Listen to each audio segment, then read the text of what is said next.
today we have an update to that cleaning video from a few days ago because PSA have come out with a statement. They've basically classified these cards as now altered, and that's an important one considering their updated terms and conditions, and I think is really exciting for the future of the hobby, if I'm being perfectly honest. Now, if you're not sure which video I'm specifically referring to, it is this one over here where we talked about the fact that we had a situation where somebody was cleaning a card and it clearly, backfired with what it is they were trying to do. It relates to this Luka Doncic over here, where this individual on Instagram had acquired it. It was previously graded. I think it was a PSA 9. They cracked it, showed it off, and then made this post over here when it came back as a PSA 10. Now, a few internet sleuths online, like Nomad Cards and Auburn 35, noticed that the autographs looked very, very strange. And then through further investigation, it turns out this individual had other cards listed on Instagram that also had the same issues with the autograph basically going from being really bold to all of a sudden being faded, implying or suggesting that he was cleaning them, wiping them down, and then the autograph was subsequently getting destroyed as a result of that. And we talked about that in detail within this video, and also talked about the fact that there are a lot of people out there that are trying to do stuff like this, and it makes no sense because ultimately you're destroying the card, right? We basically covered the fact that if you do this, somebody's going to see that faded autograph and not want to pay, a PSA 10 premium price. So somebody taking this card in a PSA 9, cracking it, and then cleaning it is actually doing a really dumb thing because they're sort of damaging the card in the process, right? And we also asked the question, what PSA would basically do off the back of this? And it turns out that PSA came out and decided the card is considered altered stock. When you search for this card now within their certification page, it's no longer there. I paste that in there for you guys to reference. You can sort of see here, you get this, disclaimer saying the certification number cannot be found within their database. So PSA obviously agree that this thing is considered altering. They had enough evidence to say and confirm that to this specific customer or submitter. So that's a really good thing for the hobby and the industry, in my opinion, because it shows they're actively monitoring this sort of stuff. But it just goes back to what we first covered in this video, that people are out there being sheep, actively chasing, PSA 10 labels, irrespective of the fact that they're damaging, the card in the process, which is absolutely wild in my opinion. It makes no sense whatsoever, because anybody with common sense is going to see this card and say, well, I'm not going to pay a premium for that. Yet there are idiots out there that are actively cleaning them, damaging these autographs in an effort to try and get that 10 to then make themselves look very, very, very stupid. Now, what these guys also noticed was that this card over here, that was one submission number earlier, if I remember correctly, was also decertified and considered altered stock. What I probably assume has happened here is that because this card, this Luka Doncic card, was part of that same submission, they probably thought, well, we're very comfortable that, this card was altered given the change to the autograph, so we're going to go ahead and sort of decertify everything else that was submitted as part of this as well, which I think is a pretty bold statement from them and a pretty good thing in my opinion for, the future of how PSA is going to be treating these things moving forward.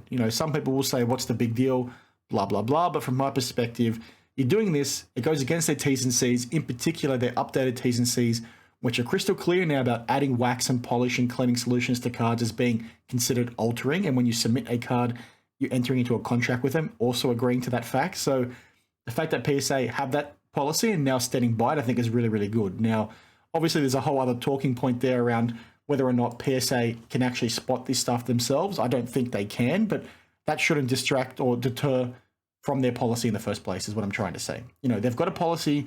If they have to rely on the community to support them to get things, taken down, then so be it. I think this is a really good thing. Some people will say that we're like hall monitorers or whatever, trying to advocate for BS, and we're trying to just ruin people's opportunity to make money. But ultimately, as I've always said, my point goes back to the people doing this are not keeping these cards in their PC for the most part. They're doing it to flip. And given that there's so many question marks around what these chemicals, what these waxes, what these polishes will do to a card long term, I think it's unfair to do this to a card and then not disclose it when you're selling it to somebody, because all you sort of need in that instance is somebody to buy one of these cards, pay top dollar for them to get that into their PC, and then 10 years down the line, something happens because they've left some wax on there or something, right? And the card, gets destroyed or gets damaged as part of that process. That's not fair. So anybody trying to justify cleaning needs to be keeping that, in mind, because chances are these guys are not, going to be disclosing this as part of that process, which is really BS in my opinion. And that's sort of what I'm thinking about. So if you're somebody in that camp of wanting to clean cards, go for gold, do it for yourself. As I've always said, just make sure you're going to disclose to people when you go ahead and sell it. And the the key thing here that I've said for many, many months now, I've been covering cleaning for like 2 years and how I do not like it. The thing that I've always said is that people say they're going to disclose it until they actually have to, because chances are they're not going to disclose it, because the reason is the person buying it is no longer going to want to pay a premium for that card in the first place.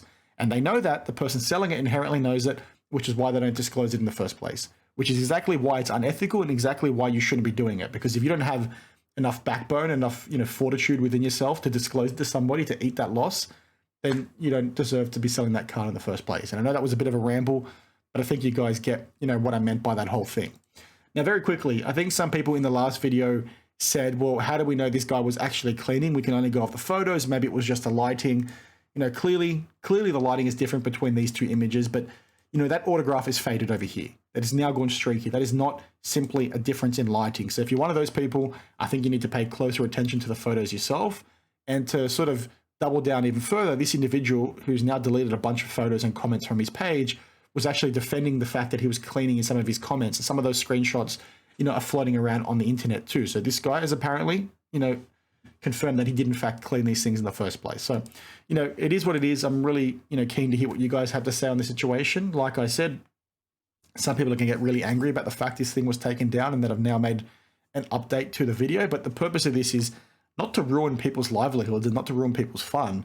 It's to sort of protect other people from getting burned down the line, right? Because this stuff, we don't know about the long-term impact. So we need to be protecting those people, because who knows how many cards are actually out there that have had this done to them. So the more opportunity we have to sort of report this, the better, in my opinion. So again, if you find stuff like this in the future, please share it with me. Please share it with Auburn35. Please share it with Tiffany Cards on Twitter, and sort of let's get these things, taken down and get these things investigated a little bit further. Because again, PSA have a clear-cut policy, clear-cut terms and conditions. And speaking of those terms and conditions, actually, this one's a really interesting situation, because I'm fairly certain this card was graded before they changed their terms and conditions, meaning they decertified it on the old terms and conditions, because I don't think it was retrospective. I think it sort of worked from that day onwards in terms of the new T's and C's. And if you guys don't recall from the previous video, they now consider cleaning and waxing specifically as doctoring, which was not there previously. They obviously had, altering and doing all that sort of stuff in the past, but it always specifically referenced things like trimming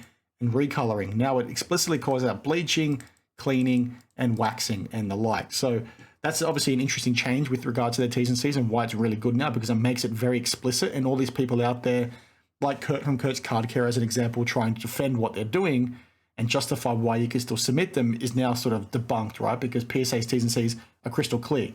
Which goes to my point that this individual was bragging about using cleaning, apparently, within his comments. There's evidence here to suggest the autograph was wiped down in some capacity.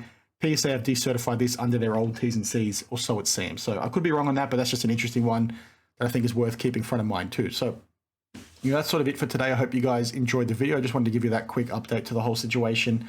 I think it's really good. I think we need to see more of this from the likes of PSA and these other graders. The more they can be reactionary to situations, and the more they can sort of lean on the community to support them, I think is a good thing, because stuff like this is pretty black and white in my opinion. It's really disappointing they missed it in the first place, if I'm being totally honest with you, considering they'd graded it previously before when it was in a PSA 9 copy, as far as I know. So anyway, that's it for today. I hope you guys enjoyed the video, and I'll see you in the next one.